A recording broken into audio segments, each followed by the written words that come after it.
আসসালামু আলাইকুম। সবাই কেমন আছেন? আমি খুব একটা ভালো নাই, আবার আল্লাহর রহমত ভালো আছি। কারণ হচ্ছে এই ভুট্টার গাছগুলো দেখতে পারতেছেন, এগুলো হচ্ছে শিবাম 239।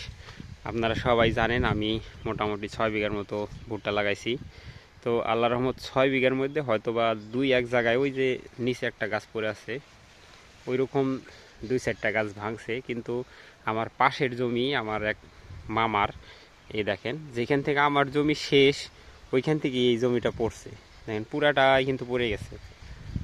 তো এইটা হচ্ছে আপনার মানে প্রথম থেকেই যেহেতু একসাথে আছি, একসাথে কাজ কাম করতেছি, যেটা ফল্ট হয়েছিল সেটা হচ্ছে এই ভুট্টাগুলা অধিক ঘনত্বে গাড়া হয়েছিল। আর শেষ সময় আমি যখন আপনার পটাশ দিলাম তখন মামা পটাশ দেয় নাই, সেই জন্য গাছগুলা অনেকটা মানে নরম হয়ে গেছিলো, উনি শুধু ডিএপি দিছিল। তো এই দেখেন এনার জমি কিন্তু শুকনা আছে। আমার জমিতে কিন্তু এখনো পানি জমে আছে, যে ওই দেখেন এখনো পানি জমে আছে, কিন্তু আল্লাহর রহমত এখনো ওইরকম কোনো ইয়া হয় নাই।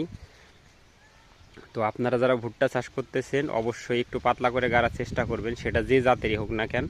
আমি 25 ইঞ্চি বাই 9 ইঞ্চি লাইনে গাড়ছিলাম, মানে 9 ইঞ্চি 20 25 ইঞ্চি লাইন।